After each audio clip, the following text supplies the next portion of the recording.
बेटा YouTube पे मेरी किसी भी वीडियो को सर्च करने के लिए आप अपनी क्लास लिखें, यहाँ पे क्लास एक्सरसाइज का EX ही लिखें और क्वेश्चन नंबर का Q लिख के NO जो भी आपका क्वेश्चन नंबर है वो क्वेश्चन नंबर लिखें। आपकी वो बुक नेशनल बुक फाउंडेशन की है तो NBF लिखें, पंजाब की है पंजाब टेक्स्ट बुक बोर्ड की है तो PTB लिखें, अगर सिंगल नेशनल करिकुलम की है तो फिर ये लिख दें, साथ मैथ सर नदीम नवल लिख के सर्च के बटन पे क्लिक करेंगे तो आपके सामने वीडियो आ जाएगी।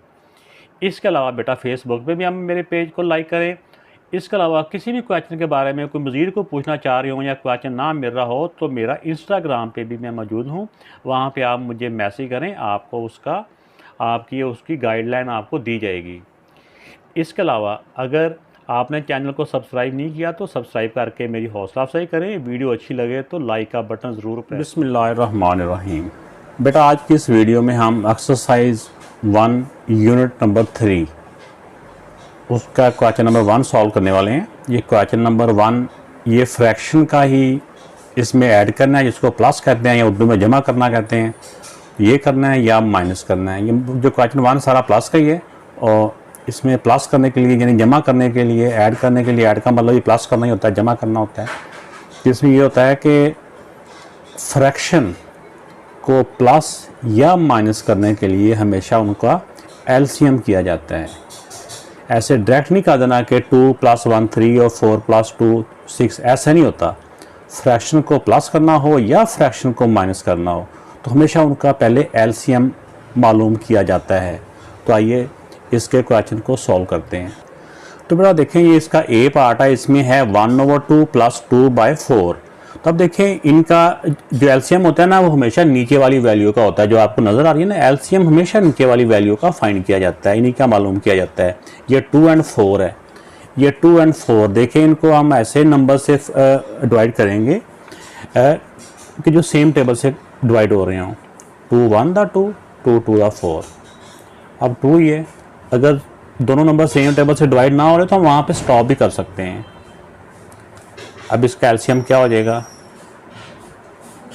ये इनको मल्टीप्लाई करना होता है। ये जो होते हैं ना ये साइडों पे इनको मल्टीप्लाई किया जाता है, चाहे आप यहाँ 2 × 2 = 4, इनका एलसीएम 4 है, ये एलसीएम लिख दिया।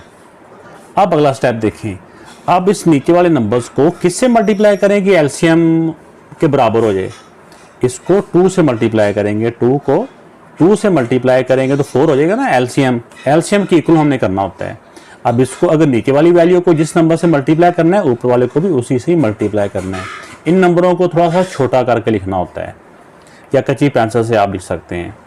अब देखिए ये भी 4 है, अब इस 4 को किससे मल्टीप्लाई करें कि ये 4 के इक्वल हो जाए। ये तो पहले ही 4 है, इसको तो करने की ज़रूरत नहीं है, लेकिन फिर भी बच्चों को हम बताते हैं कि इसको 1 के साथ कर लें, क्योंकि 1 से मल्टीप्लाई करें तो वो नंबर वही का वही रह जाता है। अब देखें ये तो हमने यहाँ से देखना होता है किससे मल्टीप्लाई करें कि एलसीएम की इक्वल हो जाए, तो उसी नंबर के साथ ऊपर मल्टीप्लाई करना होता है। ये 2 से अगर नीचे 2 से मल्टीप्लाई किया तो ऊपर भी 2 से मल्टीप्लाई करेंगे और इसको मल्टीप्लाई करके 2 × 1 = 2, उस नंबर को जो भी इन दोनों को मल्टीप्लाई करके आंसर आएगा वो यहाँ लिख देना है। अब यहाँ से साइन देखना है कि प्लस का या माइनस का, जो भी साइन है प्लस हो गया। अब 4 × 1 = 4, अब इसी 1 को ऊपर वाले नंबर से मल्टीप्लाई करके यहाँ लिख देना होता है 2 × 1 = 2। अब देखिए बेटा इनको प्लस कर लें, 2 + 2, 2 में 2 को प्लस करें तो क्या होता है 4 और नीचे वाला नंबर एज इट इज़ ऐसे का ऐसे। अब 4 को 4 से डिवाइड कर लें, क्योंकि ये इम्प्रॉपर फ्रैक्शन है ना, इम्प्रॉपर जो इक्वल होती हैं या ऊपर वाली वैल्यू बड़ी हो उसको इम्प्रॉपर कहते हैं और उर्दू में गैर वाजिब कहते हैं। अब 4 को 4 से डिवाइड कर लें, चाहे आप इधर नीट में कर लें फिर भी ठीक है, अगर रफ भी करना हो ना तो उसके साथ बराबर में ही करना है। ये नहीं कि 2 पेज छोड़ के आगे पेपर में आप उसका रफ करना शुरू, ऐसा नहीं। रफ जब भी करना होता है उसी क्वेश्चन के बराबर में करना होता है।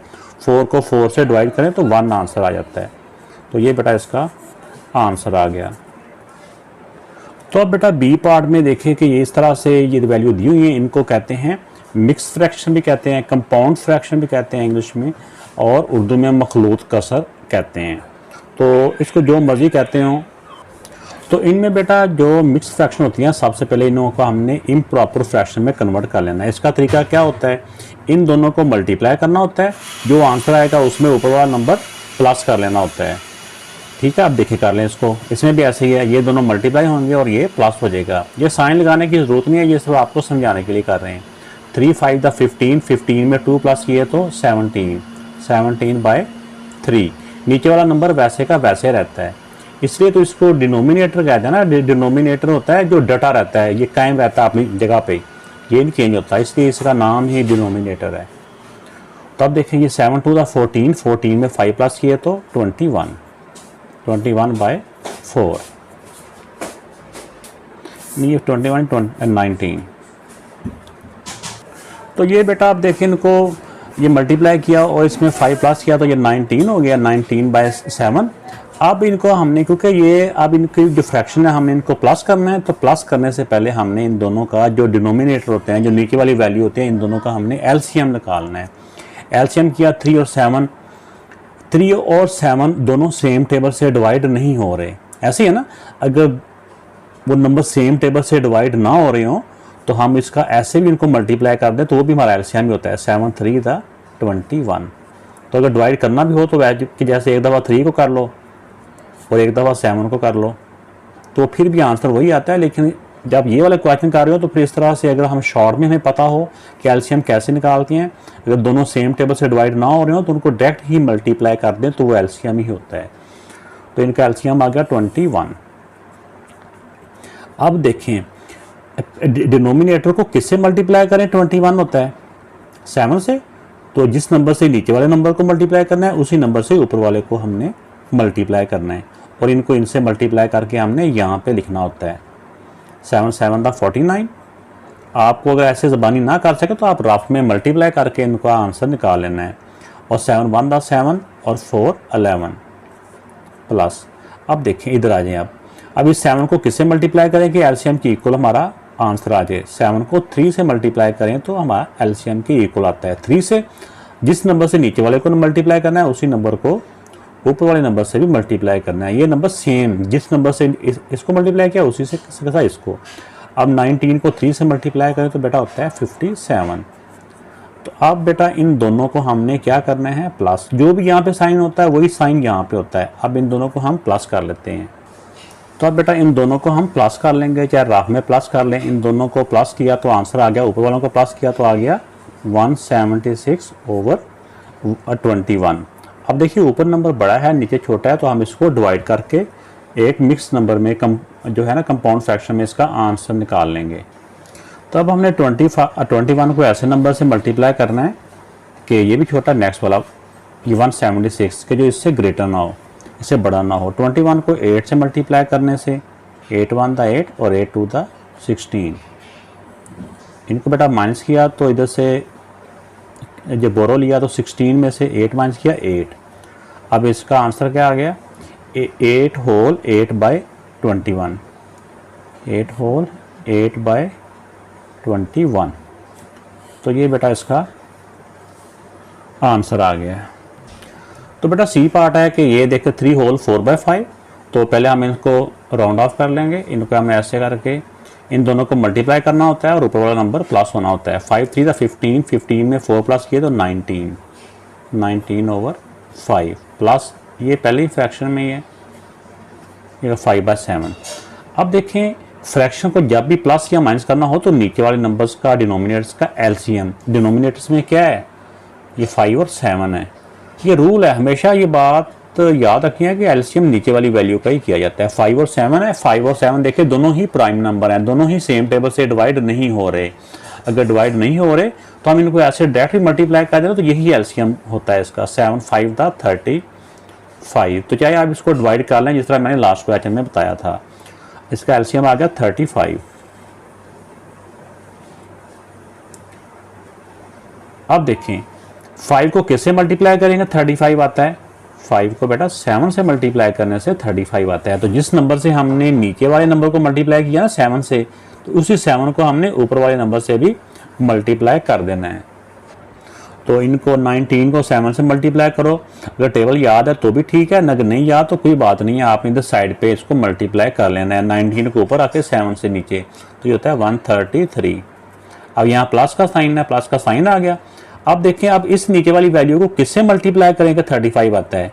7 को 5 से मल्टीप्लाई करें तो 35 आता है। तो इसको जब 5 से मल्टीप्लाई करना है तो ऊपर वाले को भी 5 से ही मल्टीप्लाई करना है।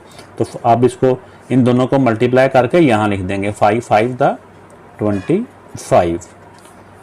तो अब बेटा इन दोनों को हमने प्लस कर लेना है, जो भी साइन है दरमियान में। तो इनको प्लस की अगर करें, इधर ऊपर नीचे लिख के आपने प्लस कर लेना है, तो ये आता है 158/35। तो आप देखें ये कि ऊपर वैल्यू बड़ी है, नीचे वैल्यू छोटी है, इम्प्रॉपर फ्रैक्शन है ये, जिसको उर्दू में गैर वाजिब कसर कहते हैं। तो हमने इनको डिवाइड कर लेना होता है, ऊपर वाली वैल्यू को अंदर रख के। ये हमेशा ऊपर वाली वैल्यू को ही अंदर रखना होता है इधर डिवीजन के। और 35 से हम इसको अब डिवाइड कर लेंगे। अब 35 को किससे मल्टीप्लाई करेंगे, जो 158 से बड़ा नंबर ना हो, या तो इक्वल हो जाए या इसके करीब 3 हो जाए।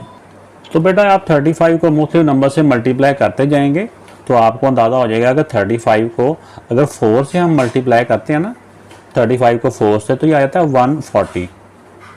अगर 5 से करते हैं तो वो नंबर इससे बड़ा हो जाता है, इसके वो हमारे लिए नहीं है, हमारे लिए जो इसके करीब 3 छोटा नंबर। अगर पूरा पूरा डिवाइड नहीं हो रहा तो करीब 3 छोटा नंबर। माइनस किया 8 आ गया, 5 से 4 माइनस किया 1 आ गया। अब आंसर क्या आ गया इसका, 4 होल 18/34। 4 होल 18/35। अब देखा ना, जिसको हम डिनोमिनेटर कहते हैं, डिनोमिनेटर अपनी जगह पे कायम रहता है। इधर भी देखें 35 अपनी जगह पे कायम है, ये वाला भी।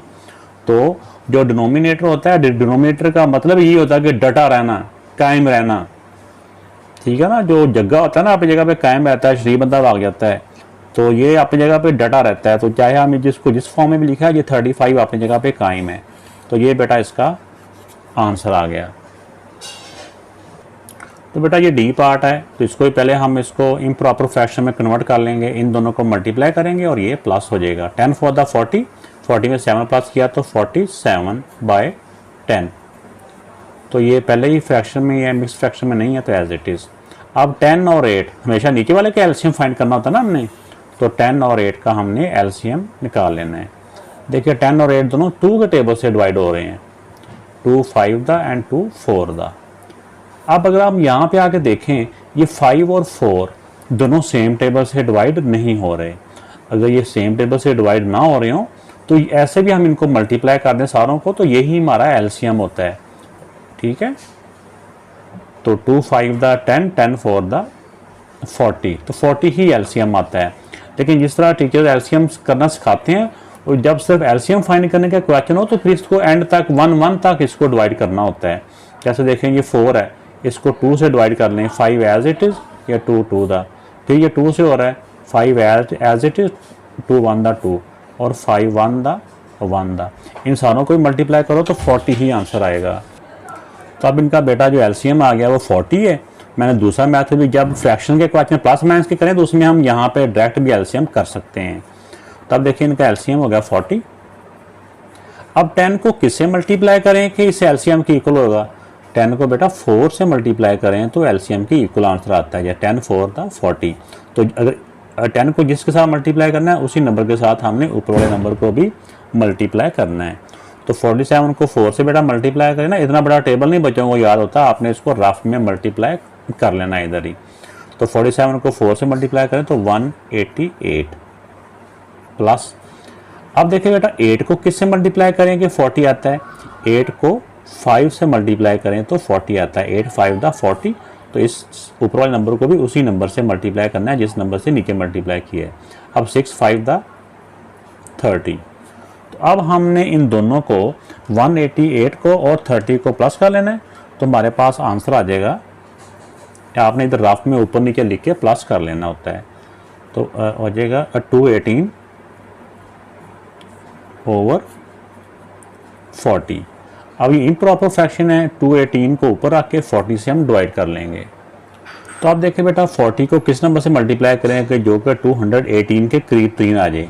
40 को बेटा 5 से मल्टीप्लाई करें ना तो ये आ जाता है 200, माइनस किया 8 1, तो इसका आंसर आ गया जो डिवाइड करने से, इसको सॉल्व करने से यहाँ तक आ रहा है, वो आ रहा है 5 होल, जो ऊपर वाला आंसर होता है ना हमेशा इधर आता है, 5 होल 18/40।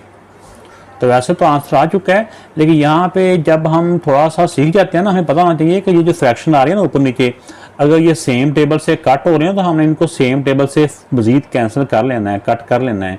तो देखिए 18 भी 2 के टेबल से कट हो रहा है और 40 जो है ना ये भी 2 के टेबल से कट हो रहा है। तो अब हम इसको दोबारा लिख लें और यहाँ पे हम इसको कट कर लेते हैं।